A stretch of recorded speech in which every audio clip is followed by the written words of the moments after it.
পথৰুৱা পথেৰে জীৱনৰ বহুদূৰ আগুৱাই আহি উভতি চালোঁ। অনুভৱ কৰিলোঁ যেন কোনোবা এজন কাষত থাকিলে সাহস পাম আৰু আগুৱাই যাম।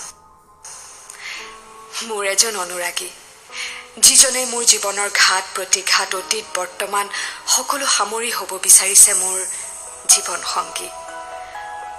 অকণমান জোনাক ভাল পাওঁ বুলি জানি গোটেই আকাশখনে মোৰ কৰি দিবলৈ বিচৰা তেওঁৰ সেই অন্তৰখন মই সঁচাকৈয়ে ভাল পাওঁ। তেওঁৰ মনটোক ভাল পাওঁ।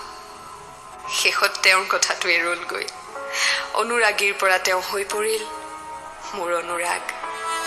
অতীতৰ স্মৃতিবোৰ একোণত সামৰি জীৱনৰ উকাপথ আকৌ ৰঙীন কৰিবলৈ বিচাৰিছোঁ।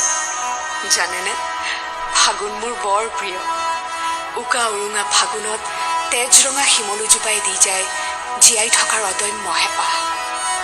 সেয়ে ফাগুনৰ ৯ তাৰিখে মোৰ উকা উৰুঙা জীৱনটো আকৌ ৰঙীন কৰিব ওলাইছোঁ। এই যাত্ৰাৰ প্ৰাক্ষণত আপোনালোকৰ পৰা বিচাৰিছোঁ অকণমান সঁচা মৰম আৰু আশীৰ্বাদ। সময় নাথাকে, ইমান আহে মেছেজ।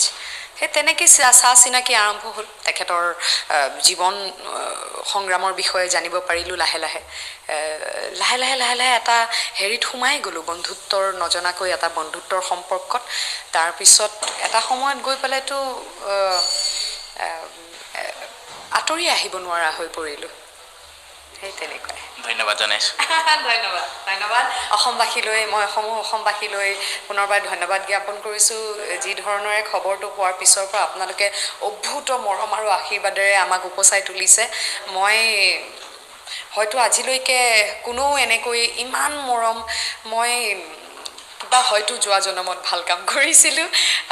আপোনালোকৰ মৰম আৰু আশীৰ্বাদ অত্যন্তই প্ৰয়োজনীয় মোক।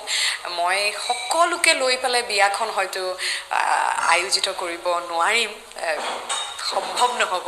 তথাপিও আপোনালোক য'তে যেনেকৈ আছে সকলোৱে ২২ তাৰিখে আমাক দুয়োকে মৰম আৰু আশীৰ্বাদ দিব বুলি মই আপোনালোক সকলোকে কৰজোৰে অনুৰোধ জনালোঁ।